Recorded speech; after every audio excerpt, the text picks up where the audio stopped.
The New York Times controversial 1619 project and the historians' war it has sparked illustrate how this country's founding, the American Revolution, remains the cornerstone of our collective understanding of this country's present. The 1619 project gives readers a race-themed narrative of the Revolution in an effort to make them see racism as pervasive in American life today. This is not new. Attempts to shape public opinion and public policy in the present often begin with a retelling of this country's birth. A particularly nice example of this took place in 1861 on the eve of the Civil War, when Jefferson Davis and Abraham Lincoln delivered their inaugural speeches. Davis as President of the Confederate States of America, Lincoln as President of the United States of America. Both of them included a history lesson about the Revolution in their oration. Davis's history lesson supported his claim that secession was peaceful and constitutional, that Northerners should accept it as such, and that the Upper South should feel free to follow the Lower South into secession. Lincoln's history lesson supported his own claim that secession was unlawful and insurrectionary, that Americans in the North and Upper South should reject it as such, and that the Deep South should return to the Union. During that deadly war, both sides continued to retell Southern and Northern audiences about the Revolution, connecting the cause of the Civil War to the cause of the Revolution. These were efforts to inspire Americans to recommit themselves to the spirit of 1776, endure the hardships of war, and sacrifice more for victory. Most famously, Lincoln's Gettysburg Address began with a particular framing of the Revolution and ended with a challenge to his generation of Americans to vindicate, with military victory, what his story lesson asserted as the core cause of the revolutionary generation. Proponents and opponents of future major national projects, from foreign wars to various domestic initiatives and constitutional reforms, have likewise used the Revolution as a springboard for their public relations campaigns. Now, I don't mean to suggest that our historical understanding of the past is written by public policy advocates. Our historical narratives are written by academic historians conducting academic research. But this research escapes the confines of the academic journals and reaches the general public when public policy advocates find this research useful to help support this or that cause. From winning the Cold War, to winning the war on poverty, to police reform, to gun control, to gun rights. This means that by now we have been exposed to numerous narratives about what had animated Americans to rebel in 1775-76. We have the original explanation offered by the colonists themselves.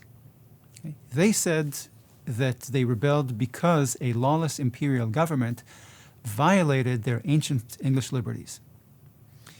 But we also have alternative interpretations that claim to identify the real forces motivating the rebels: class conflict, or national self-determination, or lower taxes, or white supremacy, or slavery, or commercial expansion, or anti-Catholicism, or hunger for land in the western frontiers, etc. The Revolution's military history is notably missing in these newer reinterpretations. This is because the Revolution's battlefields tend to lend support to that original narrative of the Revolution, the narrative that the rebels themselves had offered. When an average reasonable person contemplates the 70 American farmers and shopkeepers who ventured to stop 700 redcoats on the Lexington Green roughly 250 years ago, he or she has a hard time reconciling that scene with the narratives that I just listed. This reasonable reader cannot see how those 70 militiamen, with guns suicidally drawn against a vastly larger force of professional soldiers, were advancing their economic self-interest. or suppressing class tensions, or claiming land out west, promoting commerce, defending slavery, or striking a blow against Catholicism. Now, this is not to say that reinterpretations of the revolution are useless or false. Okay? There were millions of Americans, so various explanations can theoretically hold true in different pockets of the society. But if you want to test whether an explanation holds water, the first test is whether it lines up with the revolution's military history, because the revolution was first and foremost a war. The revolution's battles and campaigns offer sound insights as to the rebels' motivation and aims. The Battle of Lexington and Concord more so than most. The revolution's military history offers a prosaic, simple, and traditional narrative about what spurred Anglo-Americans to take up arms against Britain in 1775-76. It paints the revolution as a mass movement of common people, both on the home front, where innumerable Americans offered military service through local militias, and on the front lines.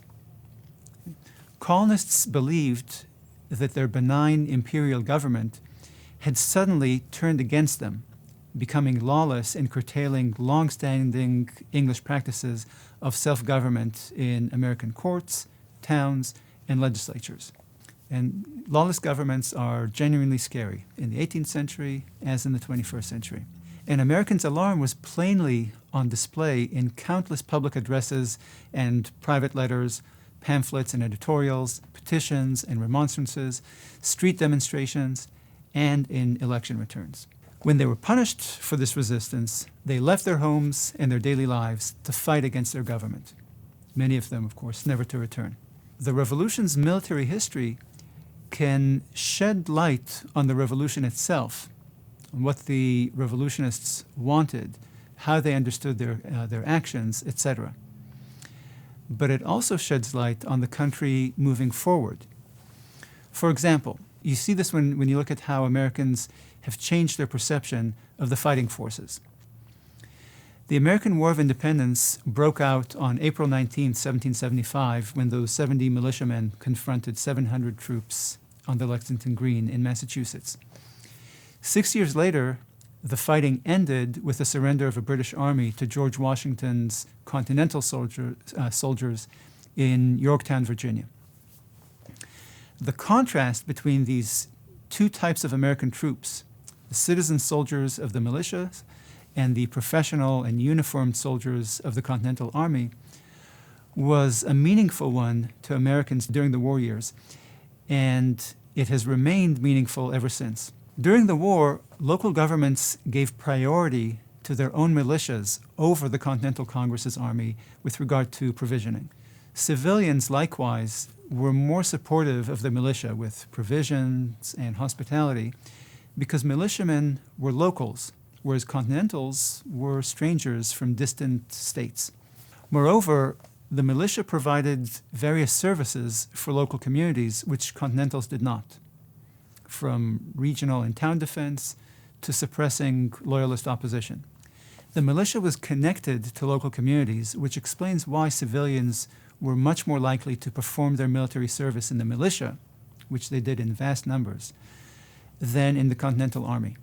As a result, the Continental Army struggled to maintain its numbers and became increasingly populated by socially marginal Americans, men at the bottom rungs of the socioeconomic ladder and at the outskirts of society.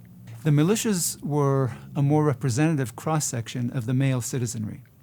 After the war, Americans overwhelmingly credited the militia for victory in the war. Not only did militiamen serve as combatants alongside Continentals, they also did combat in their localities against loyalist militias, against Britain's Indian allies, and against British foraging and raiding parties. The militia was also the key to Patriots' civic control of countless American towns, which enabled Patriots to sustain the Continental Army with provisions and recruits while denying these valuable resources to the British Army. In the 20th century, however, Americans have transferred the laurels of victory from the militia to the Continental Army.